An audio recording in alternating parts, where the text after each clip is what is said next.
할렐루야. 여전히 신실하신 주님 앞에 예배로 나오신 여러분을 축복합니다. 시간이 되었으므로 다 같이 7월 5일 주일 예배 드리도록 하겠습니다. 묵도하시겠습니다. 우리 주 하나님이여, 영광과 존귀와 권능을 받으시는 것이 합당하오니 주께서 만물을 지으신지라. 만물이 주의 뜻대로 있었고 또 지으심을 받았나이다 하더라. 아멘. 천지를 창조하시고 지금도 주님의 위대하신 능력으로 이 세상을 운행하시는 주님이 영광과 존귀와 권능을 받으시는 것이 합당합니다. 예배 속에서 우리의 찬양을 받아주시고 홀로 영광 받아주시옵소서. 또한 저희로 축복과 은혜를 경험하는 예배 시간 되게 하여 주시옵소서. 예수님 이름으로 기도드렸습니다. 아멘.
하늘에 계신 우리 아버지여, 이름이 거룩히 여김을 받으시오며 나라가 임하옵시며 뜻이 하늘에서 이루어진 것 같이 땅에서도 이루어지리이다. 오늘날 우리에게 일용할 양식을 주옵시고 우리가 우리에게 죄 지은 자를 사하여 준 것 같이 우리의 죄를 사하여 주옵시고 우리를 시험에 들게 하지 마옵시고 다만 악에서 구하옵소서. 대개 나라와 권세와 영광이 아버지께 영원히 있사옵나이다. 아멘. 이번 주 교회 소식 알려드리도록 하겠습니다. 지난주 임시 교인 협의회를 통해서 이건설 전도사 목사 안수 안건이 승인되었음을 알려드립니다. 목사 안수를 받고 하나님 부르심으로 선교 현장으로 사역하실 이건설 전도사님과 가정을 위해서 같이 기도해 주시길 바랍니다. 7월 19일 예배 후에 이건설 전도사의 목사 안수식이 진행됨을 알려드립니다. 토요일 새벽 예배와 수요일 저녁 줌 기도회가 진행됨을 알려드립니다. 토요일 새벽 예배는 6시에, 수요일 저녁 줌 기도회는 저녁 8시에 진행됩니다. 많이 참여하셔서 기도에 힘쓰고 나라와 가정, 교회를 위해서 기도해 주시는 여러분이 되기를 소망합니다. 성경 공부와 친교는 코로나 바이러스로 인해서 잠정적으로 안전할 때까지 중단하도록 하겠습니다. 인터넷 동영상으로 제공되는 성경 공부를 꼭 시청해 주시길 바랍니다. 설교가 진행 중인 로마서를 함께 묵상해 주시고 좀 더 깊은 공부를 위해서 로마서 묵상 교실을 줌으로 진행하려고 준비 중입니다. 다음 주일까지 카톡으로 신청해 주시면 시간을 정하고 진행하도록 하겠습니다. 다 같이 찬송가 540장 주의 음성 내가 들으니, 주의 음성을 사모하는 마음으로 힘차게 이 찬양 하나님 앞에 올려드리도록 하겠습니다. 찬양 부르신 후에는 조재호 형제님께서 저희를 위해서 기도하도록 하겠습니다.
주의 보좌로 나아갈 때에 어찌하니 기쁠까. 주의 얼굴을 항상 배우니 더욱 친근합니다. 내가 매일 십자가 앞에 더 가까이 가오니 구세주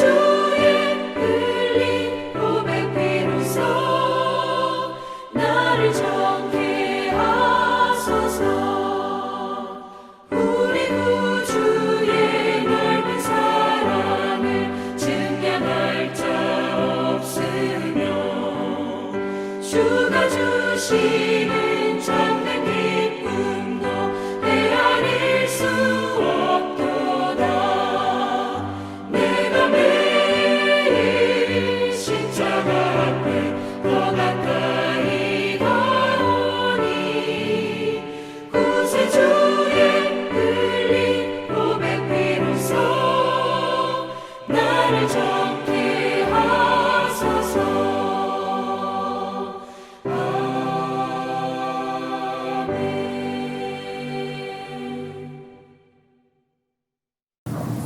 다 같이 기도하시겠습니다.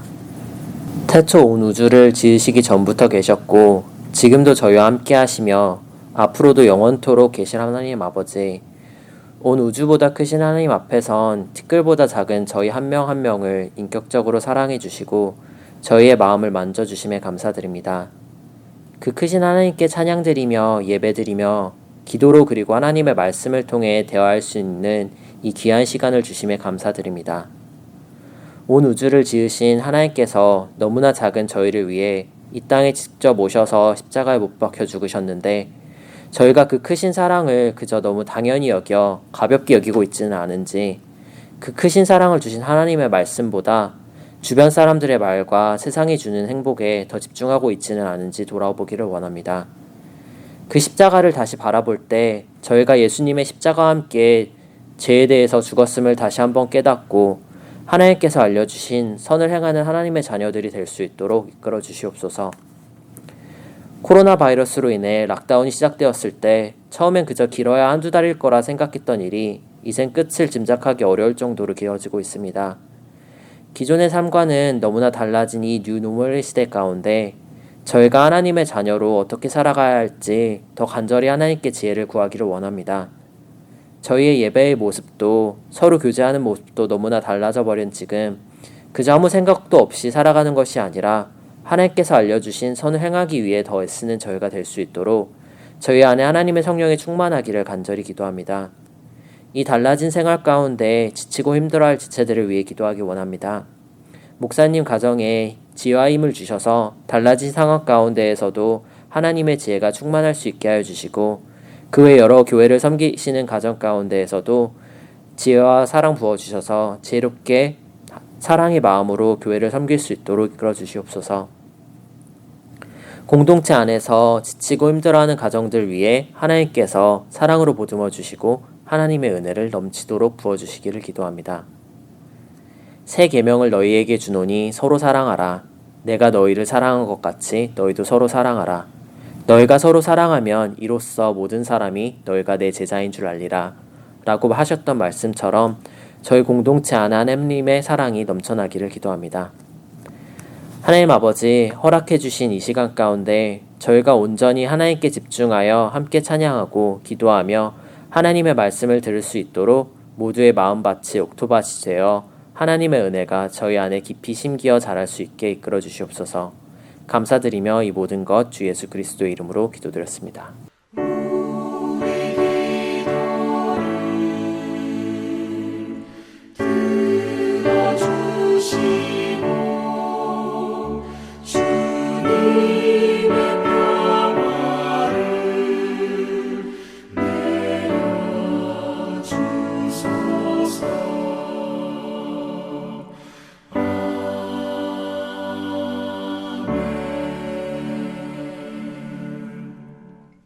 다 같이 성경 봉독하도록 하겠습니다. 오늘 말씀은 로마서 7장 1절에서 6절 말씀입니다.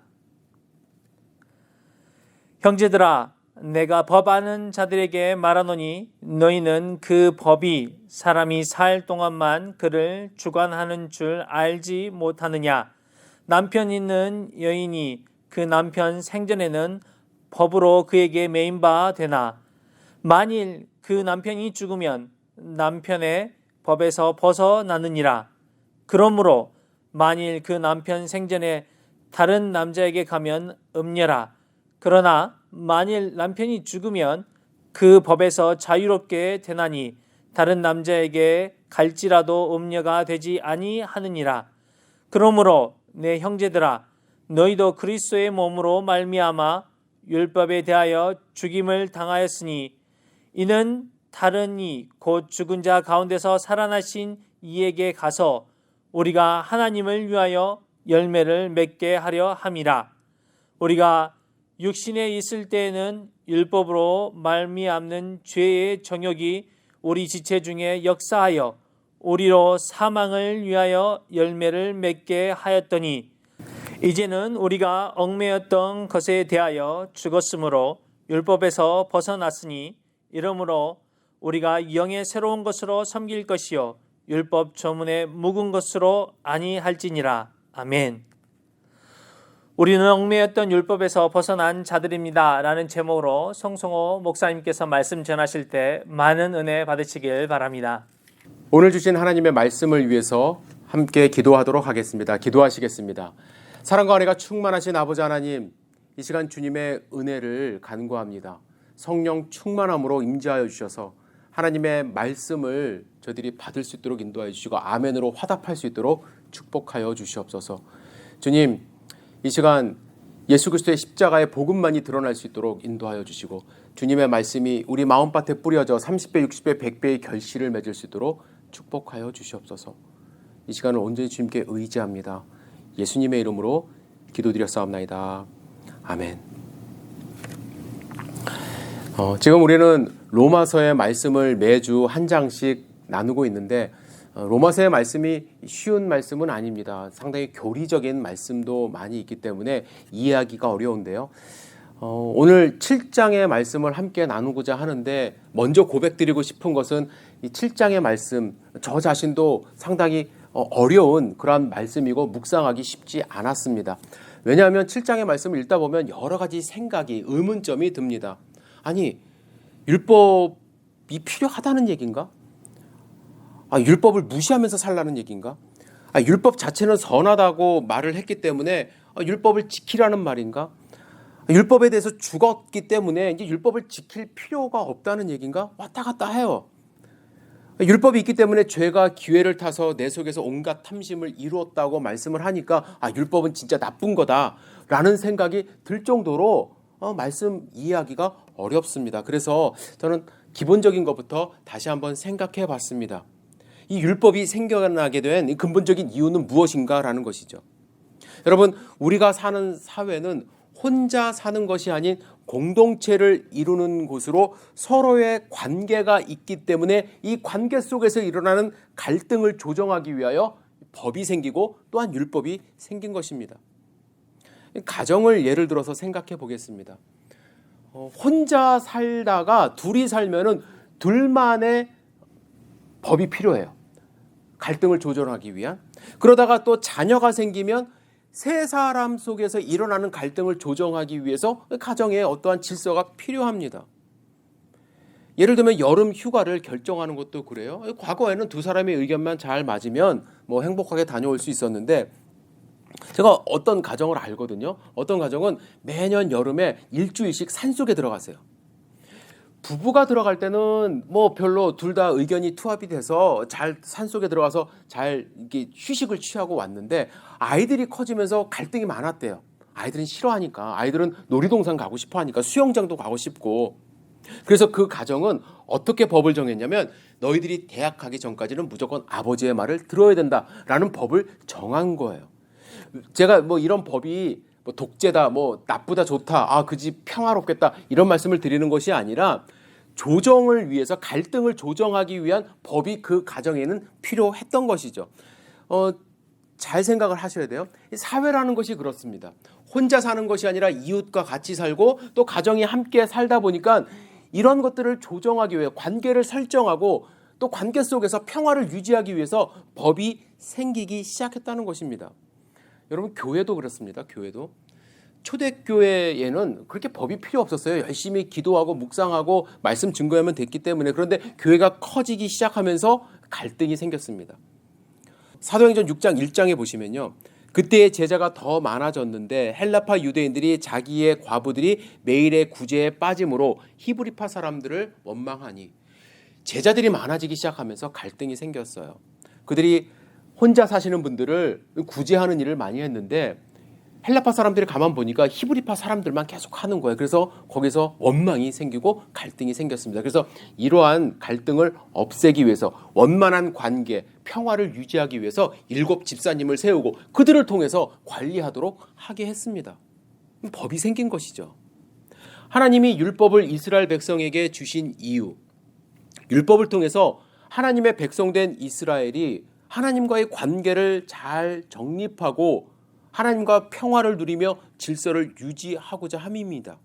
또한 율법을 통해서 하나님과의 관계뿐만 아니라 사람과의 관계, 공동체 안에서의 관계 속에서 질서를 유지하고 평화롭게 그리고 하나님 백성으로서 살아가는 모습을 이루기 위해서 율법을 주신 거예요. 그리고 또 우리가 생각해야 될 것은 무엇이냐면 하나님이 주신 율법의 정신이 무엇이냐는 것이, 이 정신이 상당히 중요합니다. 율법의 정신. 법은 일관성이 있어야 되거든요. 법은 모든 사람에게 공평하게 적용되어야 되고 그 사회 사람들이 구성원들이 수긍할 수 있는 판단 기준이 있어야 합니다. 이러한 판단 기준은 그 사회가 지향하는 가치, 목표, 또 시대 정신을 포함해야 한다는 것이죠. 미국은 지금 자본주의 사회고 또 민주주의 사회예요. 그래서 이러한 정신에 맞도록 법이 개정이 되거나 혹은 법이 만들어져야 되는 것이에요. 특정 계층이나 한두 사람에게 유리한 법을 만들어서는 민주주의 사회가 아니라는 것이죠. 하나님도 이스라엘 백성에게 이 법을 주실 때 아무렇게나 그냥 하나님 마음대로 주신 것이 아니라 하나님이 이루고자 하는 가치, 정신, 하나님 나라에 부합한 그러한 정신을 가지고 법을 주셨습니다. 마태복음 23장에 예수님이 이렇게 말씀하십니다. 화 있을진저 외식하는 서기관들과 바리새인들이여, 너희가 박하와 회향과 근체의 11조는 드리되 율법에 더 중요한 바 정의와 긍휼과 믿음은 버렸도다. 그러나 이것도 행하고 저것도 버리지 말아야 할지니라. 예수님은 11조를 드리는 행위보다 더 율법에서 중요한 정신 세 가지를 말씀하셨습니다. 첫째, 정의라는 거예요. 하나님의 율법을 지키고 집행하면서 하나님의 정의가 드러나기를 원하셨습니다. 이 정의라는 것은 공평한 것입니다.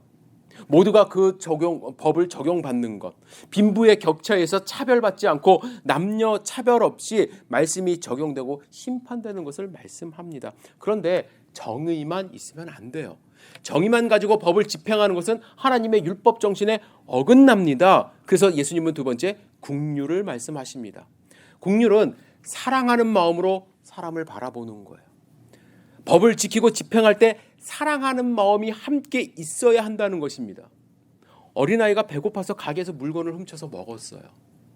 정의만 가지고 법을 집행하면 물건을 훔친 처벌을 마땅히 받아야 하지만 법을 집행할 때 어린아이의 배고픔도 생각하며 이 아이가 이렇게 할 수밖에 없었던 이유를 생각하고 그 아이를 긍휼한 마음으로 바라볼 수 있어야 한다는 것이 율법 정신입니다. 그리고 셋째로 믿음으로 해야 돼요. 이 믿음은 하나님과의 관계 속에서 법을 만들고 법을 집행해야 하는 것이죠.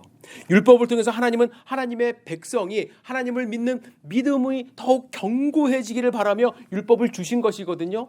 이 믿음이 성장하기를 바라는 마음으로 율법을 주셨기 때문에 우리는 이 믿음을 가지고 율법을 지키고 율법을 수행하기를 하나님이 원하셨다는 거예요. 정리해서 말씀드리면 율법은 이스라엘 백성이 이 땅 가운데 살아가면서 하나님과의 관계, 대신관계, 또 사람과의 관계, 대인관계가 하나님이 원하시는 사랑과 정의와 믿음의 모습으로 하나님 나라를 이루기 위하여 주신 법입니다. 여러분, 이렇게 제정된 율법이 이스라엘 가운데 없었다고 한번 가정해 보시기 바랍니다. 어떤 일이 벌어질까요? 싸움을 잘하는 한 사람이, 힘센 한 사람이 누군가의 물건을 갖고 싶어서 강탈했는데 율법이 없어요. 그러면 그 사람은 이렇게 말할 수 있습니다. 내가 원하는 건 내 맘대로 하는데 누가 뭐라고 그래? 뭐가 잘못이야? 주변 사람들을 윽박지르고 정당한 핵이었다고 우깁니다. 만약에 이런 일이 법 없이 용인되는 사회라고 한다면 그 사회는 정말로 무법천지가 됩니다. 서로 힘자랑하고 사람을 죽이고 질서가 없습니다. 하나님은 율법을 주시면서 하나님의 나라, 내가 원하는, 하나님이 원하는 나라는 그런 나라가 아니라고 말씀하시며 그런 행동은 죄라고 규정하신 거예요. 다윗은요, 그 당시에 최고의 권력을 가진 사람입니다. 그런데 다윗이 밧세바를 취하고 밧세바의 남편 우리아도 죽였습니다. 그 당시 주변의 왕들, 주변 나라의 왕들은 신격화되었기 때문에 이런 일 충분히 할 수 있는 권력이 있었고 아무도 누가 뭐라고 하지 않았습니다. 하지만 이스라엘 백성들은 그렇지 않았어요. 하나님이 주신 율법은 왕을 포함한 모든 사람들에게 정의롭고 긍휼함으로 그리고 믿음을 가지고 적용돼야 되는 법이었습니다. 그래서 하나님은 나단 선지자를 통해서 그의 잘못을 지적하셨어요. 다윗 왕은 자기의 행동이 죄라고 생각하지도 않았어요. 그러다가 이 말씀을 통해서 죄라는 것을 깨닫게 됩니다. 율법이 이런 역할을 한다는 거예요. 그래서 사도 바로 오늘 7절에 본문 7절에 이렇게 말합니다. 율법으로 말미암지 않고는 내가 죄를 알지 못하였으니 곧 율법이 탐내지 말라 하지 아니하였더라면 내가 탐심을 알지 못하였으리라. 율법은 이렇게 죄를 알게 하였고 하나님과 사람과의 관계를 하나님이 원하시는 방향으로 살도록 인도하는 그런 역할을 했기 때문에 율법을 지키며 사는 사람은 복이 있다. 하나님이 이렇게 말씀을 하셨습니다. 하지만 애석하게도요, 이 유대인들은 율법을 제대로 지키지 않았어요. 시간이 흐르면서 율법에 대해서 그들은 변질된 삶을 살기 시작한 것입니다. 첫째로 어떠한 삶을 살았냐면요, 율법이 정한 최소한의 행동을 하면서 더 이상 하나님이 원하시는 길로 가지 않았어요. 여기까지만 하면 된다. 요것만 하면은 된다라는 생각으로 하나님이 정하신, 하나님이 주신 그 정신을 실행하지 않았어요. 행동으로만 했어요. 율법사들이 예수님께 찾아와 예수님을 시험하고자 이렇게 질문합니다. 선생님, 내가 무엇을 하여야 영생을 얻으리이까? 이때 예수님이 시험한다는 것을 아시고 대답하지 않고 오히려 질문을 던지십니다. 율법에 무엇라 기록되었으며 내가 어떻게 읽느냐? 예수님은 무엇라 기록되었느냐, 그 지식만을 묻질 않고요. 내가 그것을 어떻게 해석하고 적용하느냐, 그 정신을 물으신 것입니다. 율법이 정한 행동뿐만 아니라 정신을 물으시면서 그들을 지적하고자 하심이었는데 율법사가 정확한 대답을 했어요. 내 마음을 다하며 목숨을 다하며 힘을 다하며 뜻을 다하며 주 너희 하나님을 사랑하고 또한 내 이웃을 내 몸과 같이 사랑하라 하였나이다. 하나님을 사랑하고 이웃을 사랑하는 것, 즉 하나님과의 관계와 이웃과의 관계가 하나님의 사랑 안에서 이루어져야 한다고 대답을 한 것입니다. 이 대답을 들은 예수님은 내 대답이 옳도다, 이를 행하라, 그러면 살리라 말씀합니다. 그 말을 들은 율법사는 이렇게 또한 질문을 해요. 그러면 내 이웃이 누구입니까? 왜 이런 질문을 했을까요? 자신의 이웃을 몰라서 질문하는 것이 아니라 자신감이 있어서 질문한 거예요. 나는 내 이웃에 대해서는 사랑을 잘 실천하고 있습니다. 그런데 여러분, 율법사의 이웃이 누군지 아십니까? 유대인들이에요. 그들은 하나님의 선택을 받은 유대인들만 그들의 이웃으로 생각했고요. 이방인, 노예, 죄인, 사마리아인 절대로 그들의 이웃이 될 수 없다 하여 밥도 같이 먹지 않았습니다. 예수님은 그들의 생각이 잘못됐다는 것을 지적하기 위하여 선한 사마리아인 비유로 말씀하셨습니다. 그리고 선한 사마리아인 비유 후에 예수님이 율법사에게 이렇게 질문합니다. 내 생각에는 이 세 사람 중에 누가 강도 만난 자의 이웃이 되겠느냐? 예수님은 이 세 사람의 이웃이 누구였느냐라고 묻지 않으시고요. 강도 만난 자의 이웃이 누구였냐라고 물으셨습니다. 이웃은 내가 선택하는 것이 아니라는 거예요. 어느 누구든지 나의 사랑이 필요하고 국률함이 필요한 사람이 이웃이라고 확대해서 말씀하신 겁니다. 법적으로 이 율법사가 잘못한 것은 없어요. 법이 정한 상한선은 지켰어요. 하지만 하나님의 정신을 지키지 않았어요. 하나님은 이웃에 대한 범위를 정해주신 것이 아니기 때문에 그는 자기의 판단으로 여기까지만 내 이웃이라고 생각을 한 것입니다. 그것을 자랑스럽게 생각한 거예요. 하지만 정작 하나님이 진짜로 원하시는 관계, 하나님 나라에서 취해야 될 행동을 하지 않으면서 율법을 지키고 있다고 자랑하면서 스스로를 변질시키고 있었던 것입니다. 두 번째로, 그들은 율법을 지키면 그 지키는 행위로 의로운 사람이라고 믿기 시작했어요. 변질된 거예요, 이것은. 원래 하나님은요, 신명기 30장에 모세를 통해서 이렇게 말씀하십니다.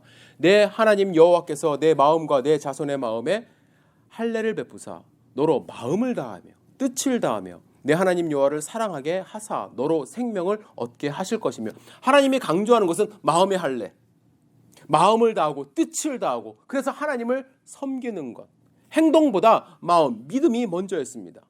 하박국 선지자를 통해서도 의인은 믿음으로 말미암아 산다라고 분명히 말씀하셨습니다. 하지만 율법주의자들은 행위가 그들을 구원한다고 굳게 믿었어요. 아까 제가 마태복음 23장에 말씀을 드렸죠. 다시 한번 읽어드릴게요. 화 있을진저 너희 바리새인들이여, 너희가 박하와 운향과 모든 채소에 11조는 들이되 공의와 하나님에 대한 사랑은 버리는도다.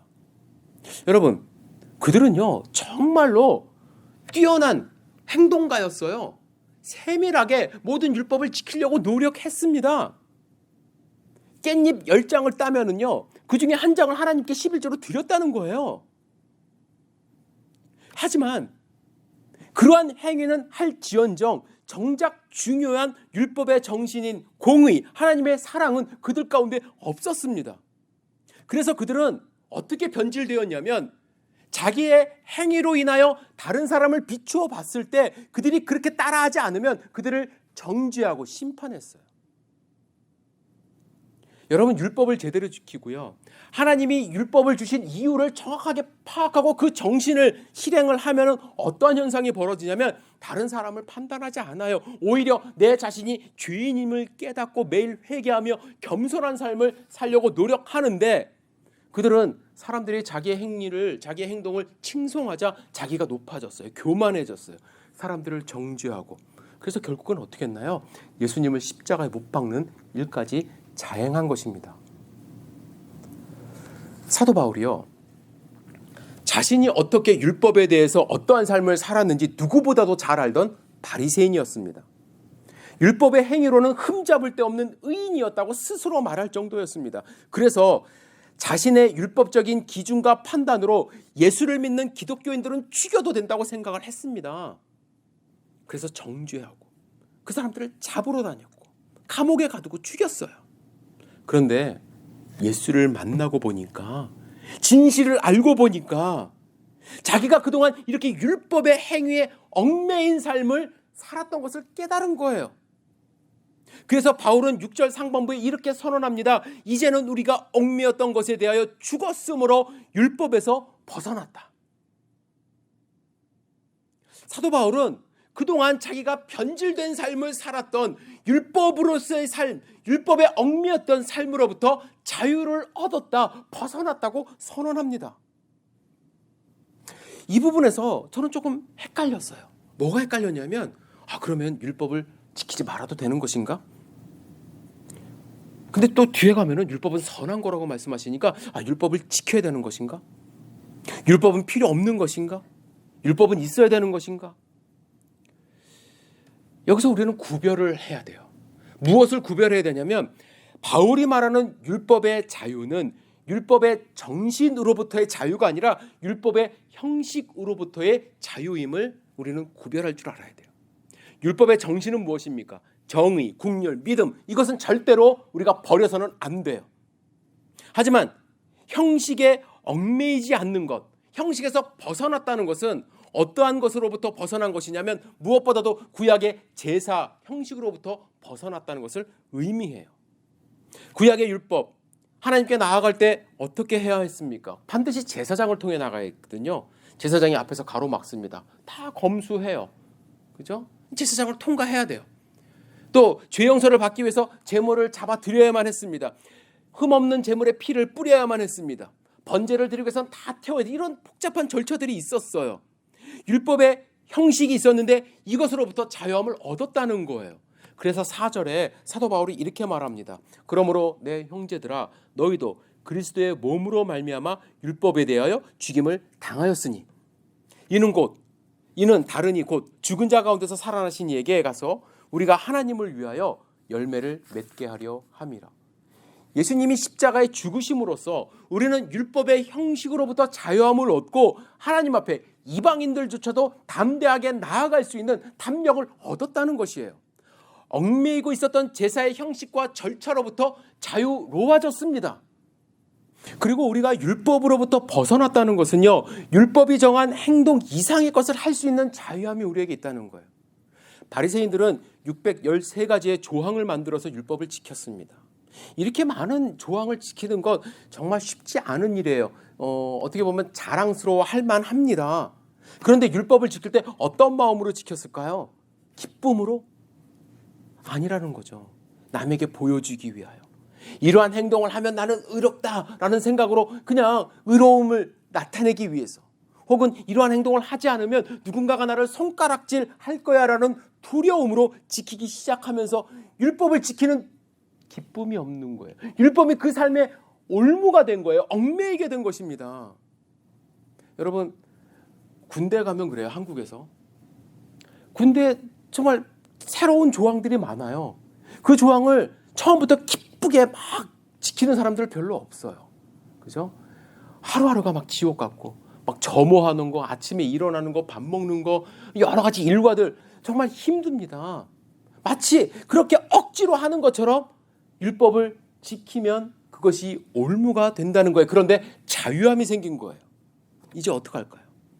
과거에는 벌을 받을까봐 두려워서 억지로 지켰던 율법이지만 이제는 그 이상으로 율법이 말씀하는 정신을 지키며 살아갈 수 있게 된 것이에요.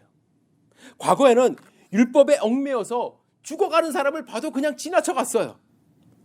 제사장과 레위인이 지나쳐간 이유가 아마 그들이 성전에서 번을 서야 되기 때문에 열심히 그거를 지켜야 되기 때문에 그냥 지나갔다고 해석하는 분들도 있습니다. 율법에 얽매여서 긍휼함으로 사랑을 실천하지 못하고 지나쳐 갔다면 이제 그 얽매인 것에서 풀려나면 어떻게 돼요? 그들을 먼저 가서 손잡아주고 치료해주고 살려주는 그러한 사람이 된다는 거예요. 예수님은 산상수훈에서 이렇게 자유함을 얻은 사람이 어떻게 변하는지 이렇게 말씀합니다. 마태복음 5장 28절부터 제가 읽어드릴게요. 또 눈은 눈으로 이는 이로 갚으라 하였다는 것을 너희가 들었으나 나는 너희에게 이르노니 악한 자를 대적하지 말라. 누구든지 내 오른편 뺨을 치거든 왼편도 돌려대며 또 너를 고발하여 속옷을 가지고자 하는 자에게는 겉옷까지도 가지게 하며 또 누구든지 너로 억지로 오리를 가게 하거든 그 사람과 심리를 동행하고 내게 구하는 자에게 주며 내게 꾸고자 하는 자에게 거절하지 말라. 여러분, 눈은 눈으로 갚고 이는 이로 갚으라는 것은 율법의 말씀이에요. 왜 이런 율법을 주셨냐면 이렇게 정해놓지 않으면 사람들은 눈을 다치겠다고 해서 사람을 죽이고 이를 다치겠다고 해서 사람을 죽이기 때문에 이 상한선을 정해놓은 거예요. 율법이 이렇게 사람을 올가매는 얽매는 그런 법이었어요. 그런데 여기서부터 자유함을 얻으면 어떻게 되냐면 사람들이 자유함으로 사랑을 베풀기 시작한다는 거예요. 오른뺨을 쳐요. 예. 오른뺨을 제가 어떻게 친다고 말씀드리면 이렇게 치는 거거든요. 그 침을 당해도 왼뺨을 돌려댈 수 있고 사람이 변해서 자유함을 가지고, 그죠? 속옷을 달라 하면 겉옷까지도 내어주고 오리를 가자면 심리도 가는 거. 여러분, 눈을 뺐을 때 눈을 또 빼는 그 사람이 자유롭습니까? 고발했을 때 맞고서 하는 것이 자유롭습니까? 오리를 가자고 했을 때 안 가는 것이 자유롭습니까? 아니라는 거예요.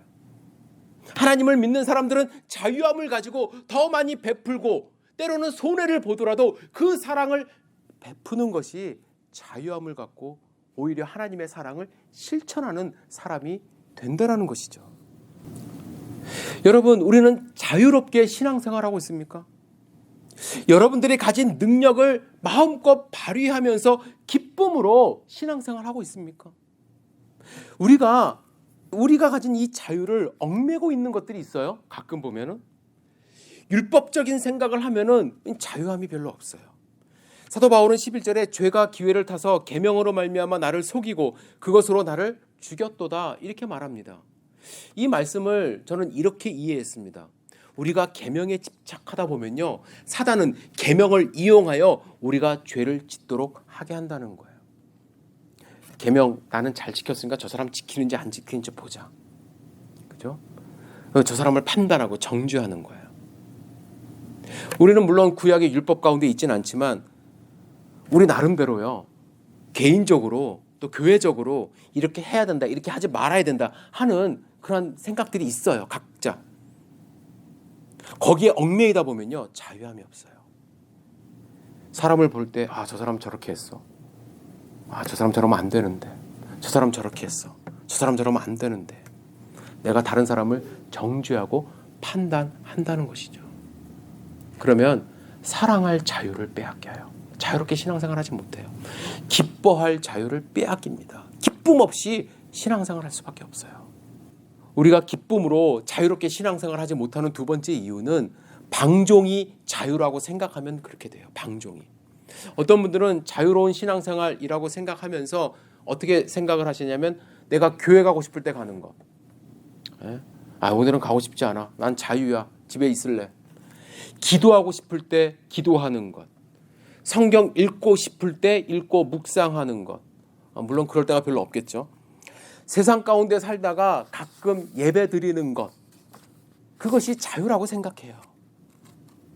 하나님이 하라고 하는 것을 내가 하고 싶을 때 마음대로 하는 것을 자유라고 생각하고 하나님이 정해주신 선을 내 마음대로 넘나드는 것을 자유라고 생각합니다. 그런데 에일리언 듀란트라는 사람은 이렇게 말합니다. 자유의 첫 번째 조건은 자유의 한계다. 자유를 절대적인 것으로 만들면 그것은 이내 혼돈 가운데 죽어버린다. 저는 이 이야기가 의미 있는 말이라고 생각을 합니다. 여러분들이 진정한 자유를 누리기 위해서는요, 자꾸 바깥을 보면서 난 저기 나갈 수 있어, 바깥을 꿈꾸는 그러한 생각으로 가득 찬 것이 아니라 아예 이 선조차도 인식하지 않고 그 안에서 기쁘게 하나님을 섬기며 사는 것이 진정한 자유이고 기쁨을 누리는 삶이에요. 제가 과거에 그랬거든요. 평일에는 완전히 세상 친구들하고 살다가 토요일날 주일날 되면 교회에 오고, 그러면 교회 오면은 내가 거기 간 걸 누가 본 사람이 있나 없나 그런 거 생각하고, 주일날도 때로는 주일날 오후에 당구장 가기도 했어요. 그러면 교회 집사님이 볼 때도 있어요. 그러면 서로 막 민망한 거예요. 기쁨이 없어요. 저분이 또 우리 아버지한테 얘기하면 주일날 당구장 왔다고 또 얼마나 또 뭐라 그럴까. 기쁨이 없다는 거예요. 그런데 아예 그것을 생각지도 않으면은, 내가 선조차도 있다는 거 생각하지 않으면은, 방종하지 않는 그 안에서 기쁨을 누리고 하루 종일 하나님을 찬양하고 기뻐하고 주일을 그렇게 보내면 그 안에서 기쁨을 누릴 수 있다라는 것입니다. 여러분, 우리는 행위로 구원을 얻은 것이 아니기 때문에 절대로 율법에 얽매일 필요가 없어요. 예수 그리스도를 믿음으로 우리는 얻은 자유함이 우리 가운데 있습니다. 부탁드립니다. 하나님이 주신 이 자유함으로 하나님을 더욱더 사랑하시기를 부탁을 드립니다. 그래서 하나님 앞에 간절하게 기도할 수 있는 자리로 나아가고 하나님과 교제하고 성도를 사랑하고 이웃을 사랑하는 하나님의 백성 될 수 있기를 주님의 이름으로 축복합니다. 기도하시겠습니다. 사랑과 은혜가 충만하신 아버지 하나님, 주님의 은혜를 간구드립니다. 우리가 신앙생활 할 때에 때로는 율법적인 생각으로 또 율법적인 것에 얽매여서 자유롭지 못한 신앙생활을 할 때가 있습니다. 주님, 예수 그리스도를 우리가 찬양하고 예수 그리스도를 섬기는, 이웃을 섬기고 성도를 섬기는 일에 자유와 기쁨으로 하루하루 살아갈 수 있도록 주여 인도하여 주시옵소서. 우리를 얽매고 있는 무언가가 있다고 한다면 우리에게 자유함을 허락하여 주셔서 우리의 자유함을 기쁘게 주님 앞에 드리며 살아갈 수 있도록 축복하여 주시옵소서. 주님 감사합니다. 예수님의 이름으로 기도드렸사옵나이다. 아멘. 우리 이 시간 찬송가 421장 내가 예수 믿고서 라는 찬송 함께 다 같이 부르신 후에 축도로 예배를 마치도록 하겠습니다.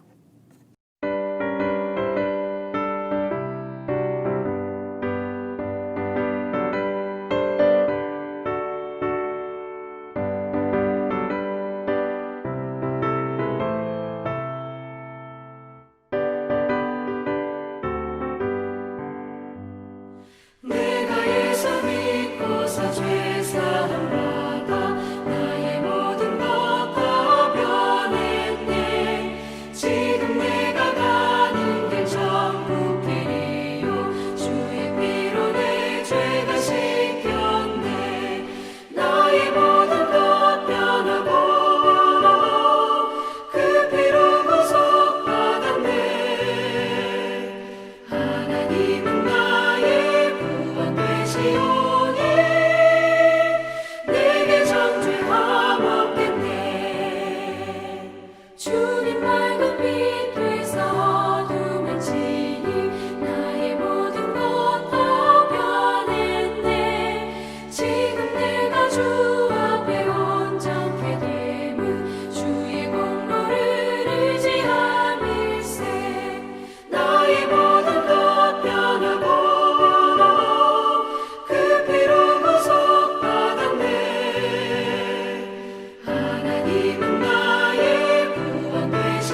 기도하겠습니다. 전능하신 주님, 우리가 드린 이 예배를 기쁘게 받으신 줄 믿습니다. 하늘의 신령한 은혜로 부어주셔서 우리 성도님들 건강하고 안전할 수 있도록 인도하여 주시옵소서. 지금 코로나 바이러스로 인하여 우리가 다 같이 모여서 예배드리지 못하는 이 상황 속에서 서로가 서로를 위해서 기쁨으로 기도하고 섬기는 공동체가 될 수 있도록 주여 인도하여 주시고, 하나님이 주신 기쁨이 충만할 수 있는 하루하루의 삶이 될 수 있도록 인도하여 주시옵소서. 주님, 육신의 연약함으로 기도하고 계시는 분들 주님의 손길을 경험할 수 있도록 인도하여 주시고, 혹시 우리 성도님들 가운데 경제적인 어려움을 겪고 있는 분들이 있습니까? 주님께서 함께 동행하여 주셔서 하루하루 믿음으로 또 주님이 부어주시는 충만함을 경험할 수 있도록 인도하여 주시옵소서. 주님 감사합니다. 지금은 우리 구주 예수 그리스도의 무한하신 은혜와 하나님 아버지의 놀라우신 사랑과 성령 하나님의 보호교통 감동 충만하심이 거룩한 주일 주님께 찬양하고 경배하고, 또한 주님이 주시는 말씀으로 도전받는 하나님의 권속들 머리머리 위에 지금부터 영원까지 함께 하시기를 주님의 이름으로 간절히 축원하옵나이다. 아멘.